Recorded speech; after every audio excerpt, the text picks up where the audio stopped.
A woman named Achalugo, who were childhood friends with Uwarekachukwu, visited their home.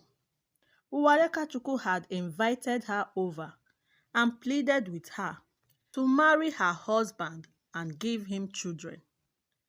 Igwebike was against the idea, but after much pressure from his wife Uwarekachukwu, he agreed and accepted to marry his wife's childhood friend Achalugo.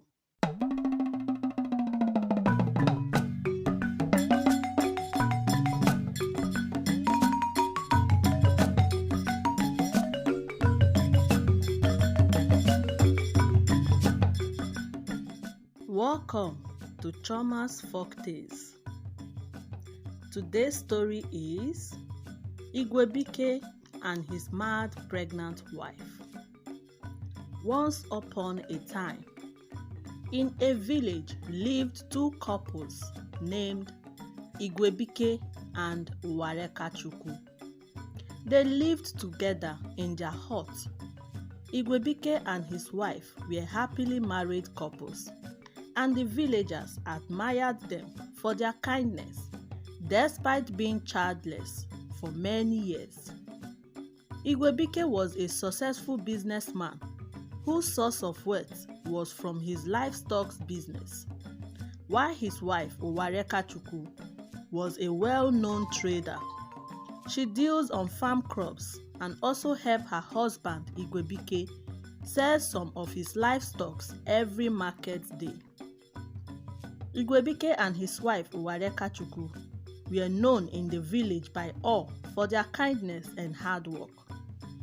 Igwebike and his wife were living happily till one day, a woman named Achalugo, who were childhood friends with Uwarekachukwu, visited their home. Uwarekachukwu had invited her over and pleaded with her to marry her husband and give him children. Igwebike was against the idea, but after much pressure from his wife Uwarekachukwu, he agreed and accepted to marry his wife's childhood friend Achalugo. Few weeks later, the marriage rites were performed. Achalugo moved in with Igwebike. Uwarekachukwu was very happy that finally her husband would soon be a father. They were all living peacefully till Achalugo took aim. Everything changed when Achalugo confirmed that she was pregnant. On the other hand, Uwarekachukwu and Igwebike were very happy about the good news. 2 months of her pregnancy, everything about Achalugo changed towards Uwarekachukwu. She started staying away from her, calling and saying awful words to her. She went as far as calling her a witch for eating up all the children in her womb. This was strange, and Uwarekachukwu was surprised and couldn't believe that her childhood friend could say awful words to her. Few months after, Achalugo gave birth to a baby girl, and everything became worse than before. Achalugo tried to stop Uwarekachukwu from cooking in the kitchen and going anywhere close to Igwebike's room. Igwebike blamed Uwarekachukwu for all that happened for pressuring him into marrying her childhood friend Achalugo. Uwarekachukwu was so heartbroken and wished she never permitted her husband to marry Achalugo. One night, Achalugo requested Igwebike to send Uwarekachukwu out of the house, but Igwebike shut her up and forbid her for saying that. Achalugo tried many times to convince Igwebike by sending Uwarekachukwu away, but all her plans failed each time she tried. Some days later, very early in the morning, Achalugo embarked on a journey to Dibia Ojo's shrine. Dibia Ojo was a very powerful juju man who was known for his evil charms and power. Achalugo requested him to make her friend Uwarekachukwu mad in order for her, Achalugo, to have everything all to herself. Dibia Ojo gave her a charm and told her to drop it at Uwarekachukwu's doorstep, and she would run mad after crossing it. She thanked him and journeyed back to her husband's village. That very night, Achalugo did as instructed by Dibia Ojo. The next morning, as the cock crowed, Uwarekachukwu emerged from her hut, and immediately she crossed the charm. She ran mad and ran out of the hut and out of the village. Igwebike tried to stop her from leaving, but he couldn't. Achalugo was very happy that Dibia Ojo's charm worked perfectly as she wanted.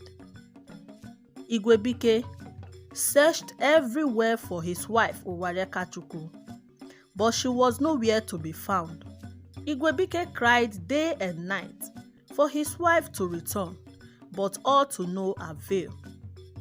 Achalugo tried all she could to erase Uwarekachukwu's memories from Igwebike's mind by making him forget everything about her, but all was in vain. Igwebike lived in pain and agony for many months, thinking about his wife and hoping for her return someday. 8 months after, Igwebike's close friend, Achalugo, was a very good friend of Igwebike who lived in a very far village. Achalugo told him about a mad woman he saw recently in his village by the market square that looked exactly like his wife Uwarekachukwu. Once again, the sad memories of his wife's sudden madness and disappearance came back. He told Achalugo all that happened months ago, and Achalugo told and suggested that Igwebike should come with him to identify the mad pregnant woman he told him about. At this point, Igwebike was surprised. A mad pregnant woman that looks exactly like my wife? Igwebike asked. My wife was never pregnant before that tragic day, Igwebike said. But come with me first to confirm, Achalugo replied him. Igwebike agreed to embark on a journey to Achalugo's village the next day. When they got there, Igwebike was shocked and couldn't believe that he would ever set his eyes on his wife again. He was surprised to see her after many months. That is my wife Uwarekachukwu, Igwebike shouting out loud, and everyone stared at him with random thoughts in their minds. How could she be pregnant? Igwebike asked, and they quickly grabbed her from behind before she could escape from them. Igwebike and Achalugo brought Uwarekachukwu back to his village.